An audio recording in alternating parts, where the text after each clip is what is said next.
coming back and checking out another stock lock. I've got this old American combination padlock that was sent to me by XB Mods.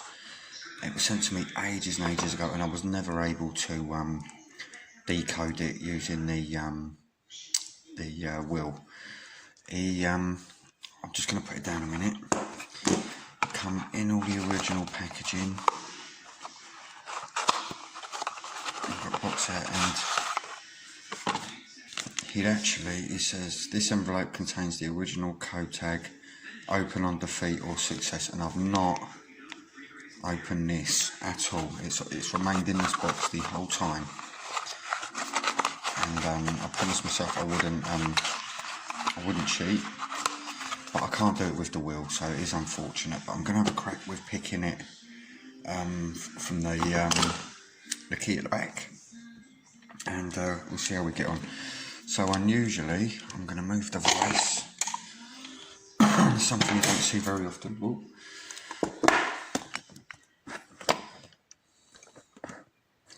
Should have been a bit more prepared for this.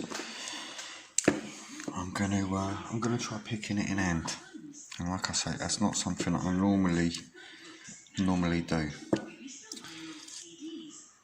I've got a little Salford tension tool from my Salford 2010 kit. And let me zoom in a bit.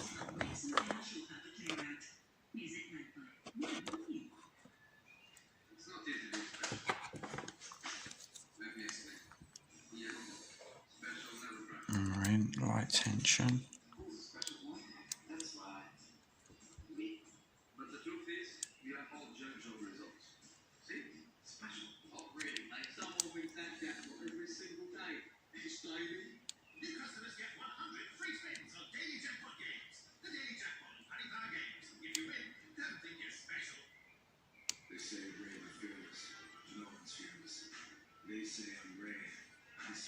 There we go, got it.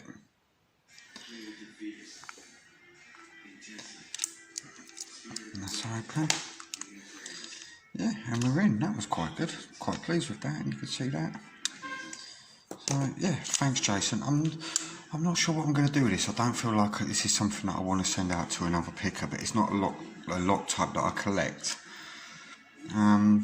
But yeah, it is a beautiful lock, so I think I might just keep it and put it on the side with some of my other locks that I don't collect. Although I am collecting them.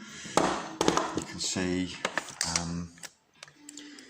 up there I've got my board that I picked up from Goldings in Bedford. I've got my padlock from Bear's Back, and behind here